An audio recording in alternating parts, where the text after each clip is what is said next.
ಬಡವರ ಅನ್ನಕ್ಕೆ ಕನ್ನ. ಆನೇಕಲ್ನಲ್ಲಿ 86,065 ಲಕ್ಷದ ಧಾನ್ಯ ನಾಪತ್ತೆ. ಅನ್ನಭಾಗ್ಯದ ಅಕ್ಕಿ, ಗೋಧಿ, ರಾಗಿಗೂ ಕನ್ನ ಹಾಕಿದ್ರ? ರಾಮಕೃಷ್ಣಾಪುರ ಸಮೀಪದಲ್ಲಿರುವ ಅಕ್ಕಿ ಗೋದಾಮು ಜಿಗಣಿ ಗೋದಾಮಿನಲ್ಲಿ ಭಾರಿ ಅಕ್ರಮ ಆರೋಪ. ಬಡವರ ಹೊಟ್ಟೆ ಸೇರಬೇಕಾಗಿದ್ದ ಧಾನ್ಯ ಎಲ್ಲಿ ಹೋಯಿತು? ಜಿಗಣಿ ಗೋದಾಮಿನಲ್ಲಿ ಲಕ್ಷಾಂತರ ಮೌಲ್ಯದ ಧಾನ್ಯ ಮಾಯ. 3 ದಿನ ಬಾಗಿಲು ಬಂದ್. ಅನುಮಾನದಯಗೊಂಡು ಪರಿಶೀಲನೆ.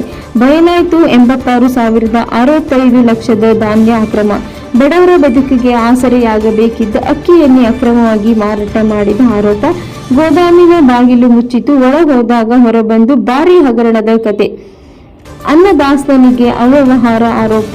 5 ವಿರುದ್ಧ ಸೊರಟಿ ಠಾಣೆಯಲ್ಲಿ FIR. ಗೋದಾಮು ವ್ಯವಸ್ಥಾಪಕ ಶಿವರಾಜಕುಮಾರ್ ಸೇರಿದಂತೆ 5 ವಿರುದ್ಧ FIR. ಸಿಬ್ಬಂದಿಗಳಾದ ನಾರಾಯಣಸ್ವಾಮಿ, ತಿಮ್ಮರಾಜು, ರಾಜಕುಮಾರ, ತೌಫೀಕ್ ವಿರುದ್ಧವೂ ಪ್ರಕರಣ ದಾಖಲು.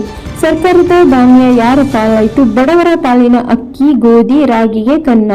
86,065 ಲಕ್ಷದ ಧಾನ್ಯ ಅಕ್ರಮ ಮಾರಾಟ ಆರೋಪ. ಗೋದಾಮು ವ್ಯವಸ್ಥಾಪಕ ಸೇರಿ 5 ಸಂಕಷ್ಟ.